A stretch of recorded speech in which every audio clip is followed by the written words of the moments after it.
Good morning, Your Honor. Liz Mercer. Hello.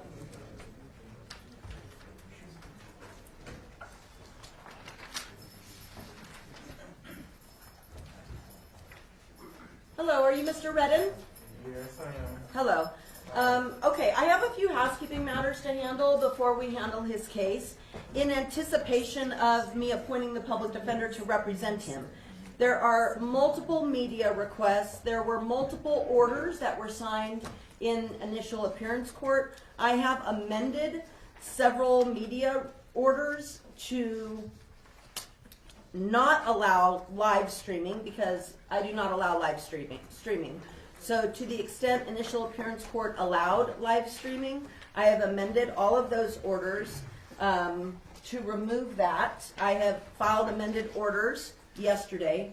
There are some new orders that I need to rule on, one from KLAS, one from Univision, one from Associated Press, and one from Fox 5.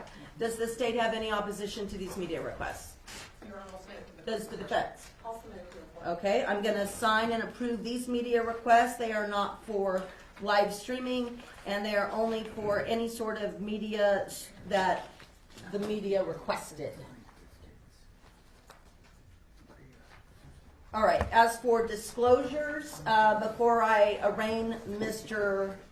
Redden, I want to disclose under Judicial Canon 2.11, Comment 5, that I do know Judge Mary Kay Holthus. I know her very casually and only professionally.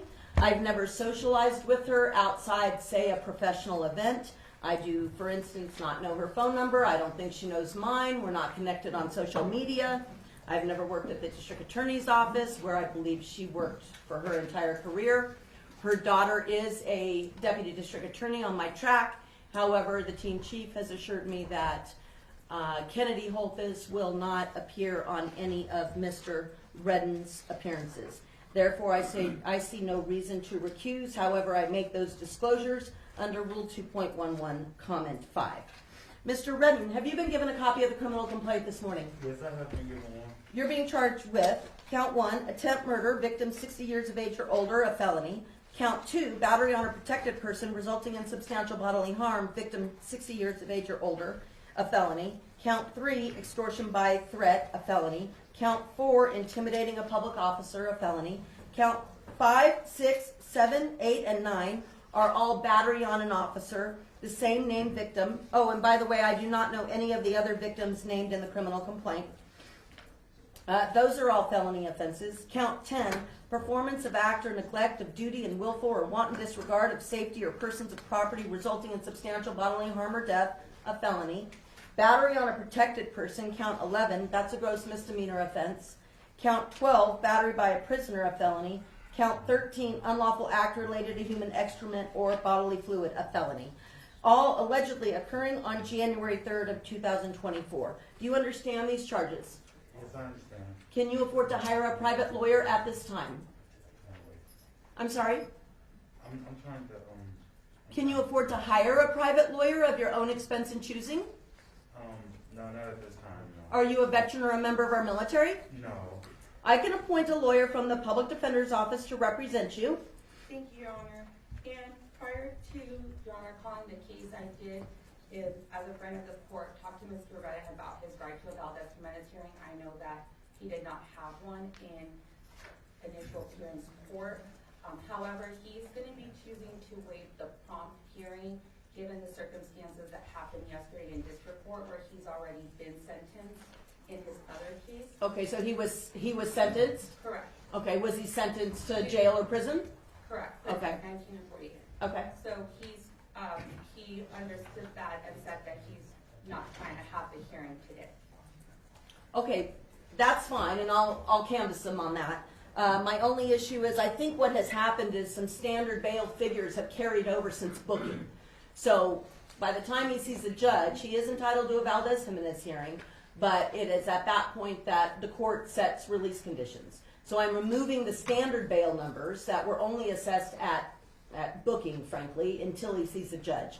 And given the attempt murder charge of count 1, that is a set in court bail.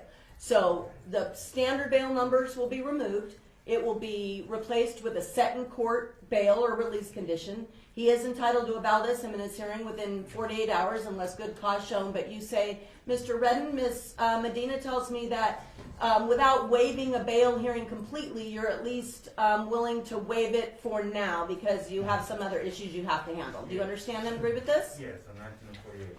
Okay, all right. So he'll just be on a set in court bail unless further ordered by the court. We need to set his preliminary hearing. Would you like that set within 15 days?